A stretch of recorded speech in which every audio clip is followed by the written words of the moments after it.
Bonjour à toutes et à tous. Je me présente, je m'appelle Gabriel Blouin-Genet, je suis professeur à l'École de politique appliquée de l'Université de Sherbrooke moi, je travaille sur les questions de santé internationale et aujourd'hui, je vais vous présenter une réflexion sur l'interaction entre les mouvements de population, les changements climatiques et les enjeux de genre et notamment le droit à la santé sexuelle et reproductive. Nous, dans nos travaux, des travaux de recherche, ce qu'on voit, c'est que, évidemment, ces trois phénomènes sont très importants. Il y a des flux migratoires extrêmement importants, des millions de personnes qui sont en déplacement, soit à l'intérieur des pays, soit entre les pays, dans toutes les régions du monde. Il y a le phénomène des changements climatiques qui est extrêmement important et possible à nier aujourd'hui. Et il y a les atteintes très graves au droit à la santé sexuelle et reproductive, à l'équité entre les genres, entre les sexes. Et c'est ça qui est intéressant pour nous, c'est que finalement, ce qu'on observe aujourd'hui, c'est une augmentation d'un côté des changements climatiques, de l'impact des changements climatiques, mais aussi des mouvements de population qui sont causés par ces changements climatiques. Évidemment, nous, notre argument, c'est que finalement, ces mouvements de population vont entraver encore plus le respect du droit à la santé sexuelle et reproductive des femmes.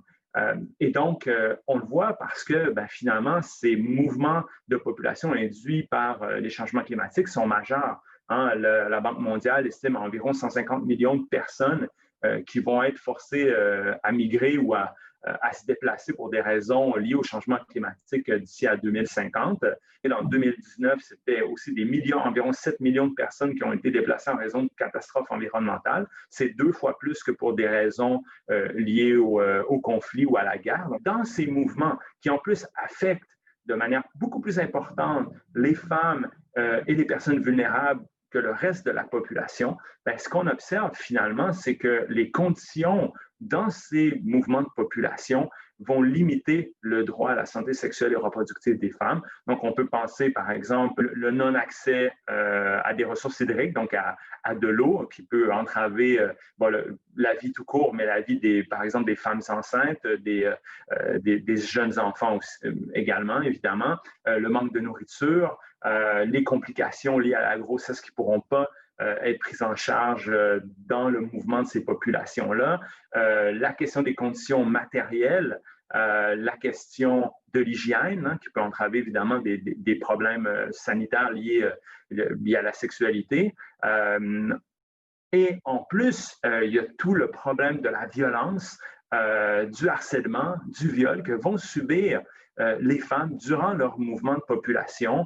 La question de la prostitution comme moyen de subsistance vient s'ajouter assez évidemment à la question de l'augmentation des infections transmises sexuellement, la faillite des systèmes de soins parce que les populations sont en mouvement et donc cherchent à avoir accès à des soins dans d'autres lieux que leur lieu de résidence, etc., etc. Et si on veut prendre en considération, évidemment, le droit à la santé sexuelle et reproductive, mais aussi les mouvements de population, aussi les changements climatiques. Il faut apprendre à relier ces trois phénomènes. C'est ça qui nous apparaît le plus important, le plus nécessaire. Donc, j'espère que vous avez trouvé ce petit enseignement intéressant, pertinent.